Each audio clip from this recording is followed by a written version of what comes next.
Particularly when we are predominantly seated in our mental consciousness, we tend to believe that knowing something with our minds represents knowing it in its reality. We gain what may be called the arrogance of the mental consciousness. We soon learn, however, that mental knowledge is not equivalent to actual practical experience.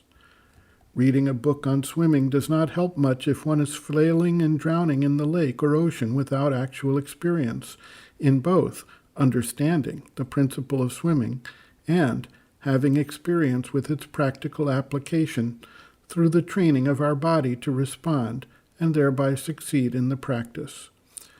Similarly, yogic seekers frequently believe that knowing and accepting a particular knowledge or teaching in our minds with the ability to recite it back and explain it means that they actually have mastered it.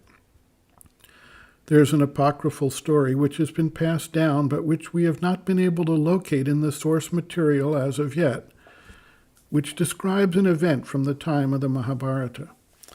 The preceptor of the royal princes was tasked with educating the 100 sons of Dhritarashtra, known as the Kauravas, along with the 5 sons of Pandu, known as the Pandavas. One day he indicated that the lesson was not to become angry.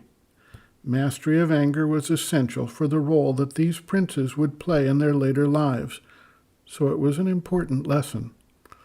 After teaching the lesson, he asked each prince individually whether he had learned the lesson, and was told by each one, yes, the lesson is not to become angry, until he came to the eldest, the future king of the clan, Yudhishthira, who responded, no, I have not learned it.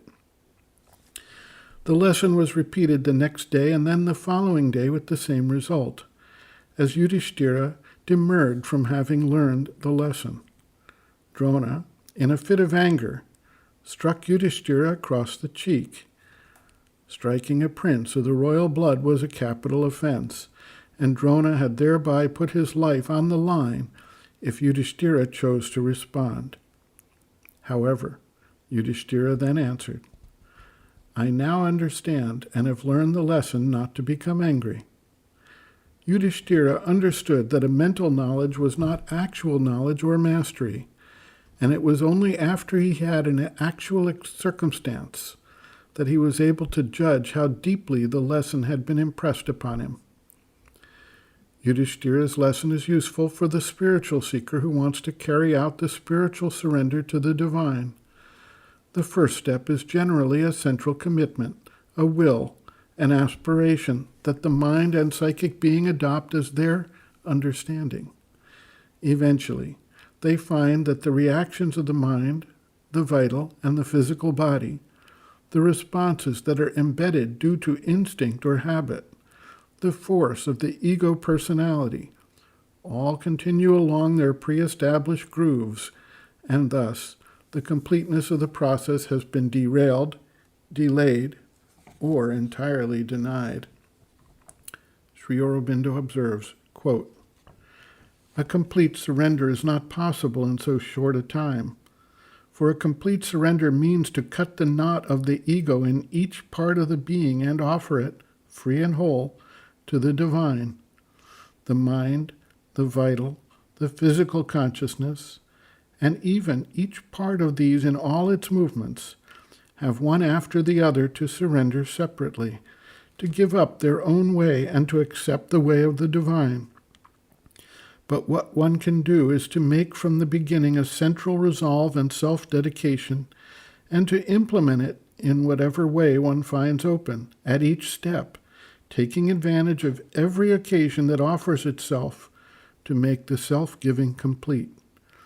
A surrender in one direction makes others easier, more inevitable, but it does not of itself cut or loosen the other knots, and especially those which are very intimately bound up with the present personality and its most cherished formations may often present great difficulties, even after the central will has been fixed and the first seals put on its resolve in practice.